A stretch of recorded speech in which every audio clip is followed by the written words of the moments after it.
are you doing today, John? I'm good. I'm Tara. I'm your dental hygienist today. How are you doing today? I'm good.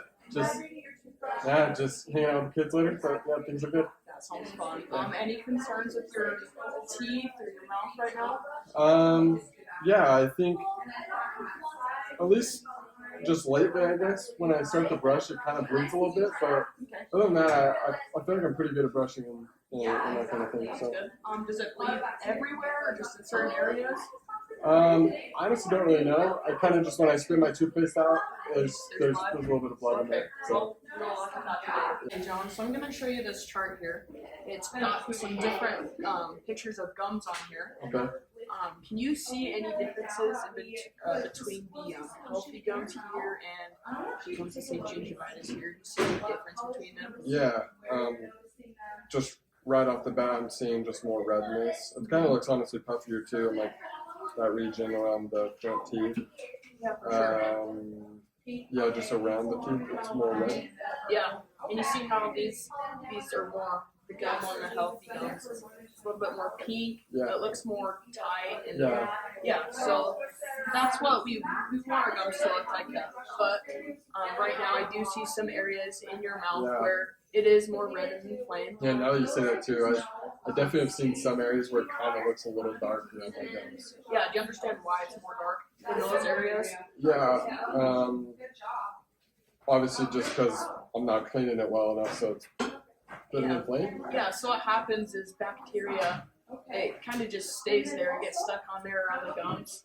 And when you don't clean, it just builds up. So what happens is it kind of irritates that area, which causes it to become swollen and inflamed. And what can happen is it can lead to periodontitis, which you can see in these pictures. Yeah, you don't want that to happen. And the good thing is gingivitis, we can reverse it. So it can get fixed, but when you do get into that periodontitis stage, it's not reversible. It's not reversible. Okay. So we want to keep you here. We want to get you to those healthy gums. Okay. All right, John, so I pulled up your Puro chart, and you see how it's got more threes closer to your back teeth. Like over right to the here, right. Yeah. So yeah. So those probing depths were a little bit deeper than the front, as you can see. Yeah, where the twos are. Yeah. See that? Yeah. So, which is completely normal. The threes are very normal. Okay. It just is kind of showing to you and to me that they are a little bit deeper than the front. Sure. So, again, if we refer back to that book I showed you earlier, I can see that redness in those areas, which is also why you'll see a deeper pocket. Yep. So we will watch out for that. Okay. Hopefully we can tighten those pockets up and that they won't get deeper. Okay, John, so we're going to use this disclosing solution on your teeth today. What it's going to do is it's going to show the areas of your teeth that you aren't quite getting when you're brushing. So we'll be able to get a better look at what areas you need to pay more attention to. Okay, before we do the disposal solution, I'm going to go glove up and wash my hands. So I'll hand you your glasses. I'm also going to put a bib on you, and then we'll get going with you. Okay. I'm going to have you put this on your lips before we use the disclosing solution. It'll just keep it from basically staining your mouth and turning it. Your lips and mouth purple. You don't want that. Can I do that with my finger? So fun.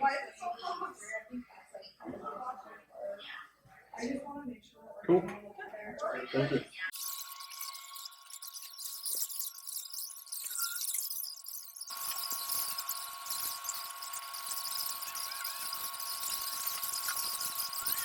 She's washing her hands.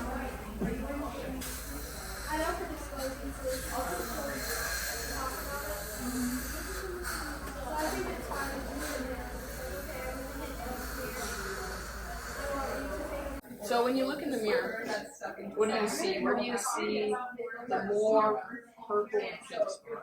They're kind of right around my gums, and in between my teeth, it looks like.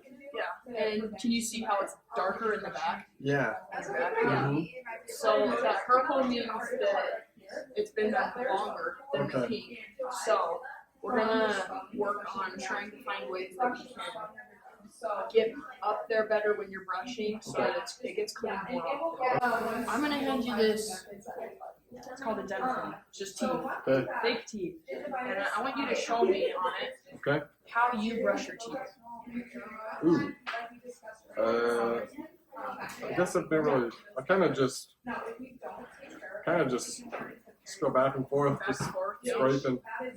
Yeah, sometimes I go in circles. Sometimes, yeah. Yeah, I kind of do it until I feel like it's clean. I guess I've never really thought about how I do it. Yeah. That's good. Well, and you said you do it twice a day, right? Yeah. That's good. Try to. Okay, so I'm going to show you a different technique that you could use. It's called the modified bass method. So what you do is you want to brush at a 45-degree angle. So you want to angle your toothbrush towards the gums. Okay. You want to brush in the circular motions again, and then you also want to add a sweep to it. So you're going to sweep it down the tube. So you'll do that in each area, really making sure you're going to get into that gum. Okay. So can you show that to me? Yeah. So I guess what you're saying is 45 degrees into the gum, and then with the sweep downwards? With the sweep downwards, yeah. Okay, yeah. That makes more sense. Yeah. So when you're brushing at home, try out that method. Try to do it every time, and I think next time I see it, we'll see some better results with your gums.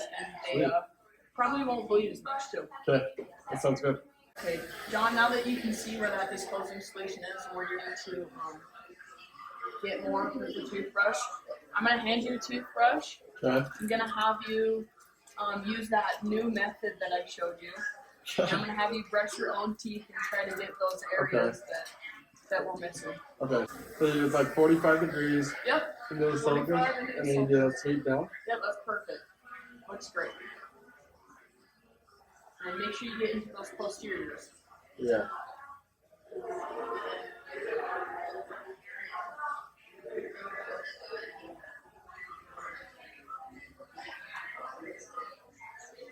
Yeah, I You can got see the that purple difference. to go away, so Yeah. that's really good.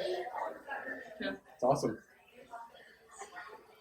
Hey John, so for flossing, I know you said you didn't like to do it very much, especially with normal floss, but I'm going to show you a couple of good techniques that I want you to learn how to use and to use when you do floss. Okay.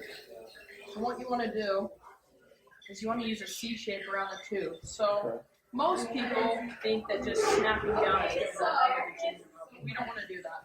So what you'll do is you'll insert it and you're going to push it against one side of the tube and make that C shape. Oh, so it even gets down further. Yep, so it goes even further down.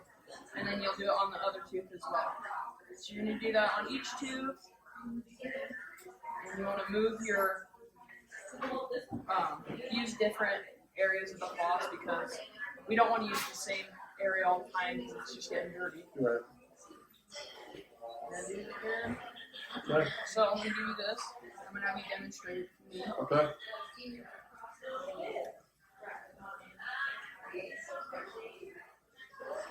So down and see it, like see around it like that. Yep, exactly. Okay.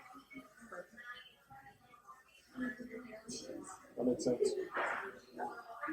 That's good. And that will reduce any other inflammation too, because snapping or pushing it down right into the gums in that area can also irritate it.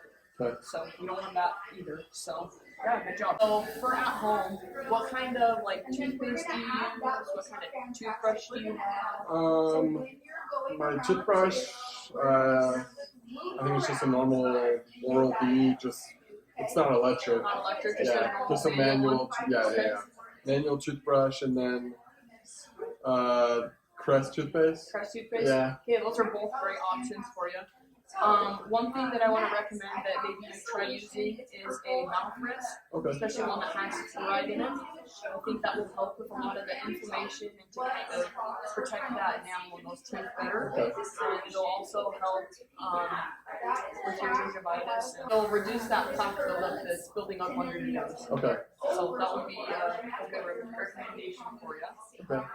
Also, there's always an option of getting a power toothbrush or an electric toothbrush. That can help also break down that plaque that's sitting under your gums. So that would also be a great option for you. If you don't like using the manual toothbrush, or if you think it's cooler, you might like to brush better or more. And it can also track how long you are brushing in each area. So especially with the back of your gums being more inflamed, more gingivitis in those areas. It's got a timer on it, so you can make sure that you pay the right amount of time in those areas. Okay. Now we've gone over everything to kind of understand more how we can take care of your teeth and fix that gingivitis. I think so. Yeah. All right. Well, I want you to come back within the next 3 to 6 months. I'd like to reassess how, if there's been any changes or if your gingivitis has improved. Okay. I think coming in more regularly would be really good for you. Yeah, I know I need to. I sometimes just like get caught up with work and stuff, and then I realize I'm like, oh my gosh, I haven't been to the dentist in like 3 years. Yeah, no, it's great. But I think those 6-month appointments, just those regular follow-ups will really help. Okay. So, yeah, we'll see you in the next 6 months. Okay, thank you.